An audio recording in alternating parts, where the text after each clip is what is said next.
நீங்கள் இணைந்திருப்பது அகிலம் டிவியின் செய்திகளுடன்.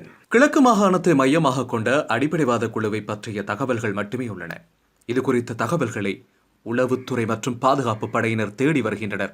இப்போதைக்கு பாதுகாப்பு படையினர் இது குறித்து விழிப்புடன் இருக்கிறார்கள் என்பதை மட்டுமே நாங்கள் கூற முடியும். இது அமைச்சரவை பேச்சாளர் அமைச்சர் நலிந்த ஜெயதிச அமைச்சரவை முடிவுகளை அறிவிக்கும் ஊடகவியலாளர் சந்திப்பில் ஊடகவியலாளர் ஒருவரின் கேள்விக்கு பதிலளித்த கருத்தாகும். முஸ்லிம்களின் ரமலான் நோன்பு ஆரம்பித்துள்ள பின்னணியில் கிழக்கில் குறிப்பாக கல்முனை பகுதியில் அடிப்படைவாத போதனைகள் சில இடங்களில் ஆரம்பிக்கப்பட்டுள்ளதாக செய்திகள் வெளிவந்துள்ளமை அதிர்ச்சியை ஏற்படுத்தியுள்ளது. இந்த நேரத்தில் இத்தகைய ஒரு செய்தி பொதுவெளிக்கு வந்தமை முஸ்லிம் சமூகத்தின் மத்தியில் அச்ச நிலைமையை ஏற்படுத்தியுள்ளது. ஏனெனில் நாட்டில் இதற்கு முன்னர் நடந்துள்ள விடயங்கள் முஸ்லிம் சமூகத்தினை சந்தேக கண்கொண்டு பார்க்க ஏதுவான விடயங்களை மையப்படுத்தியே இத்தகைய அச்ச நிலைமை உருவாகியுள்ளது. உண்மையில் இந்த சூழலில் இத்தகைய செய்தி பொதுமக்கள் பாதுகாப்பு அமைச்சர் ஆனந்த விஜயபாலவின் ஊடகவே பொதுவெளிக்கு வந்திருந்தது. பொதுமக்கள் பாதுகாப்பு அமைச்சர் ஆனந்த விஜயபாலவின் ஊடாகவே பொதுவெளிக்கு வந்திருந்தது.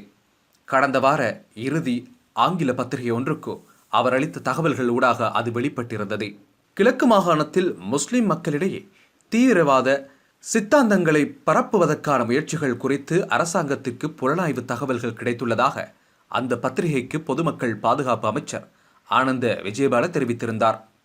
அரச உளவு சேவை மற்றும் இராணுவ உளவுத்துறை ஆகிய இரண்டிற்கும் கிடைத்த தகவலின் அடிப்படையில் இந்த அறிக்கைகள் தெரிய வந்ததாக அவர் குறிப்பிட்டிருந்தார். சில மத நடவடிக்கைகளுக்கான இடங்களில் நடத்தப்பட்ட கண்காணிப்புகள் குறிப்பாக சிறுவர்களுக்கு தீவிரவாத சித்தாந்தங்கள் புகுத்தப்படுவது கண்டறியப்பட்டுள்ளதாக விஜயபால குறிப்பிட்டிருந்தார். இந்த தீவிரவாத சித்தாந்தங்கள் இஸ்லாத்தின் போதனைகளுக்கு முரணானவை என்று அவர் கூறினார். இதுபோன்ற செயற்பாடுகளில் பெரும்பாலானவை கல்முனை பகுதியிலிருந்து பதிவாகியுள்ளன. மேலும் அரச உளவு சேவை மற்றும் இராணுவ புலனாய்வு பிரிவுகள் இந்த நடவடிக்கைகளை கண்காணிப்பதை அதிகரித்துள்ளன. நாட்டில் மீண்டும் தீவிரவாதம் மற்றும் இனவெறி பரப்புவதை நாங்கள் அனுமதிக்க மாட்டோம். இதுபோன்ற பிரச்சனைகளை முளையிலேயே கிழித்தறிய நடவடிக்கை எடுப்போம் என்றும் அமைச்சர் ஆனந்த் விஜயபால குறிப்பிட்டிருந்தார். ஆம், உண்மையில் இவர்கள் குறிப்பிடும் இந்த அடிப்படைவாதத்தை போதிக்கும் குழுவினர் யார் என்பதை ஆராய்ந்த போது இதன்போது பயங்கரவாத தடுப்பு மற்றும் விசாரணை பிரிவு கல்முனையை தளமாக கொண்டு இயங்கும் 2021 ஏப்ரல் 13 முதல் தடை செய்யப்பட்டுள்ள சூப்பர் முஸ்லிம் எனும் அமைப்பு குறித்து சிறப்பு விசாரணை ஒன்றினை இந்த நாட்களில் முன்னெடுத்து செல்வதை அறிய முடிந்தது.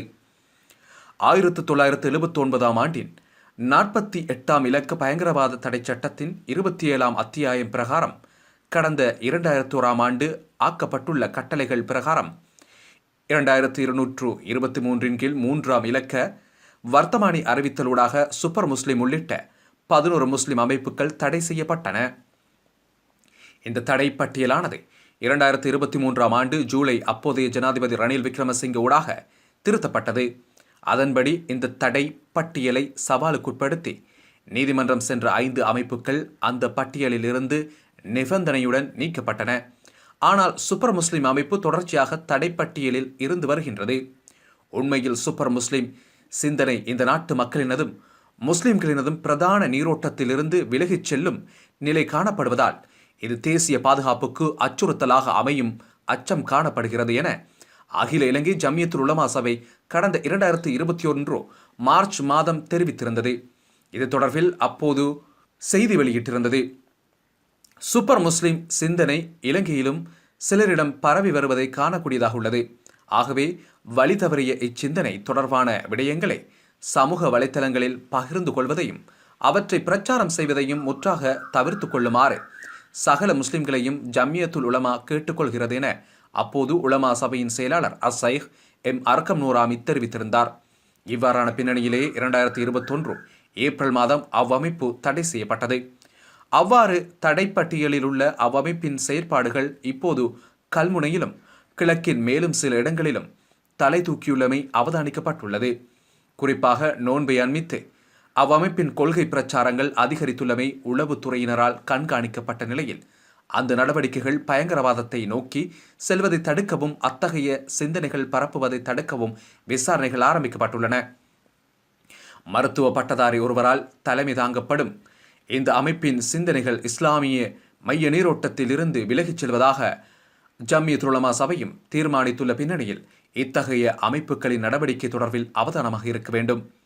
இந்த நிலையில் கிழக்கில் அடிப்படைவாத போதனை நடவடிக்கைகளை ஆரம்பித்துள்ளதாக கூறப்படும் சூப்பர் முஸ்லிம் தடை செய்யப்பட்ட அமைப்பு மற்றும் அதன் செயற்பாடுகள் தொடர்பில் சிஐடி எனும் பயங்கரவாத தடுப்பு மற்றும் விசாரணை பிரிவினூடாக சிறப்பு விசாரணை ஒன்று ஆரம்பிக்கப்பட்டுள்ளது. பயங்கரவாத தடுப்பு மற்றும் விசாரணை பிரிவின் பணிப்பாளர் சிரேஷ்ட போலீஸ் அத்தியட்சகர் SDKS பெரேராவின் கட்டுப்பாட்டில் இத்தொடர்பில் சிறப்பு குழுக்கள் ஏற்படுத்தப்பட்டு விசாரணைகள் முன்னெடுக்கப்பட்டுள்ளதாக போலீஸ் உள்ளக தகவல்கள் தெரிவித்துள்ளன. இதற்காக கல்முனை, அம்பாறை மற்றும் மட்டக்களப்பு பகுதிகளில் சிறப்பு விசாரணையாளர்களுக்கு மேலதிகமாக உளவுத்துறை அதிகாரிகளும் இணைந்து தீவிர விசாரணைகளை முன்னெடுத்துள்ளதாக அறிய முடிகின்றது. தொடர்ச்சியாக செய்திகளை அறிந்து கொள்ள அகிலம் டிவியுடன் என்றும் இணைந்திருங்கள். அகிலம் டிவியின் யூடியூப் சேனலை சப்ஸ்கிரைப் செய்து கொள்ளுங்கள்.